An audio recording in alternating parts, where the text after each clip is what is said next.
नमस्कार। आज हम बात करने वाले हैं साइमन कमीशन की।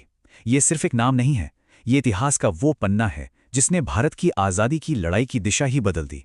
ये नाम जानते हैं, विरोध और एक नई राष्ट्रीय एकता का प्रतीक बन गया। तो चलिए इसकी कहानी में जरा और गहराई से उतरते हैं। सोचिए जरा, क्या हो जब किसी देश का भविष्य तय किया जा रहा हो और इस फैसले में उस देश के लोगों की एक भी आवाज शामिल ना हो। अजीब लगता है ना? बस यही वो एक सवाल था। साइमन कमीशन का पूरा विवाद इसी सवाल में छिपा था। और सच कहें तो यही वो चिंगारी थी जिसने पूरे भारत में गुस्से की आग भड़का दी।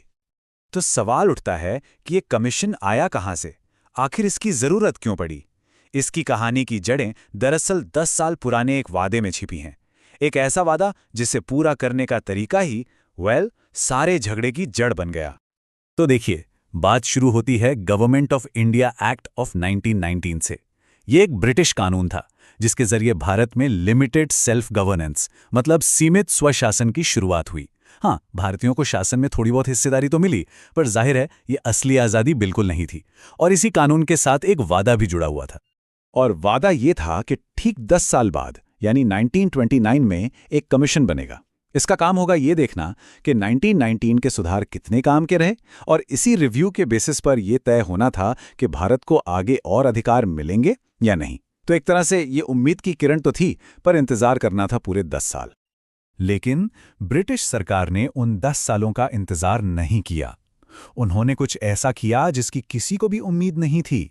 एक ऐसा फैसला जो पूरे भारत के लिए एक अपमान जैसा था।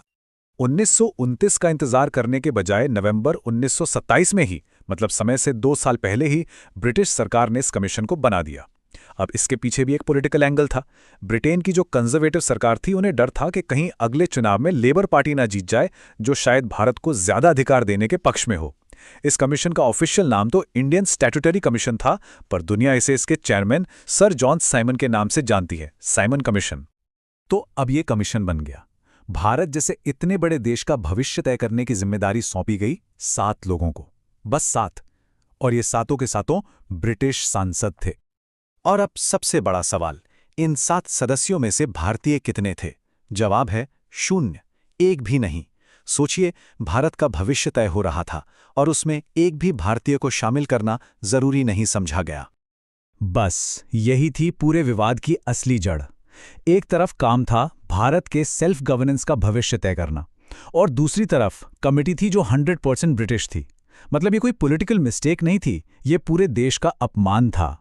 तो जाहिर है विरोध तो होना ही था, और विरोध का कारण भी बहुत सीधा और साफ था कि भाई, भारत के भविष्य का फैसला विदेशी कैसे कर सकते हैं।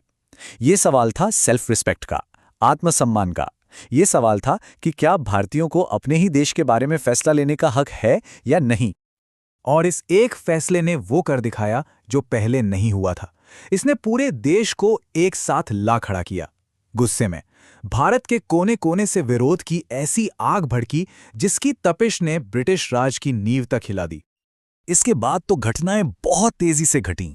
नवंबर 1927 में कमीशन बना, और कुछ ही महीनों बाद 3 फरवरी 1928 को जब कमीशन के मेंबर्स बॉम्बे पहुंचे, तो उनका स्वागत फूलों से नहीं हुआ। उनका स्वागत हुआ काले झंडों से और जोरदार नारों से। उस दिन पूरे देश में हड़तालें हुईं, प्रदर्शन हुए, और सबसे बड़ी बात यह थी कि कांग्रेस हो या मुस्लिम लीग, लगभग सभी बड़े राजनीतिक दल जो अक्सर एक दूसरे से सहमत नहीं होते थे, वो सब इस कमीशन का बहिष्कार करने के लिए एक साथ आ गए। अब ये कमीशन जहां जहां गया, बॉम्बे, लाहौर, लखनऊ, हर जगह उनका सामना हुआ प्रदर्शनकारियों से। सड़कों पर काले झंडे थे, दुकानें और बाजार बंद थे, और हवा में बस एक ही नारा गूंज रहा था।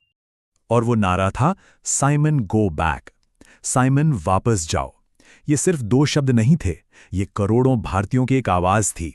अपने आत्मसम्मान की आवाज, अपने भविष्य पर अपने हक की आवाज।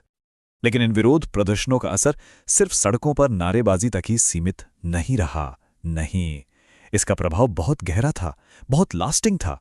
सच कहें तो इसने भारत के स्वतंत्रता संग्राम में एक नई जान फूंक दी। ये जो एंटी साइमन कमीशन मूवमेंट था ना, इसने एक बहुत बड़े पॉलिटिकल स्ट्रगल को जन्म दिया। ये एक चिंगारी की तरह शुरू हुआ था, पर इसने आज़ादी की लड़ाई की आग को और भी ज्यादा भड़का दिया। ये एक नए और ज्यादा आक्रामक दौर की शुरुआत थी। तो इस आंदोलन ने भारत को कैसे बदला? देखिए, 3 बड़ी बातें हुई। पहला, इसने देश की सारी पॉलिटिकल पार्टीज को एक कॉमन कॉज के लिए एकजुट कर दिया। दूसरा, इसने आम लोगों को भी सड़कों पर लाकर खड़ा कर दिया, मतलब ये आंदोलन मास मूवमेंट बन गया।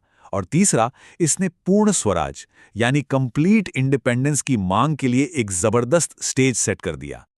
और आखिर में ये पूरी कहानी हमें एक बड़े सवाल के पास ले आती है कि कैसे कभी-कभी विरोध के कुछ पल किसी देश की पूरी यात्रा को, उसकी डेस्टिनी को डिफाइन कर देते हैं। साइमन कमीशन का विरोध सिर्फ इतिहास की एक घटना नहीं है। ये इस बात की एक बहुत पावरफुल रिमाइंडर है कि जब लोग एक साथ आते हैं, जब वो अपने भविष्य के लिए खड़े होते हैं, तो वो इतिहास का रुख बदलने की ताकत रखते हैं।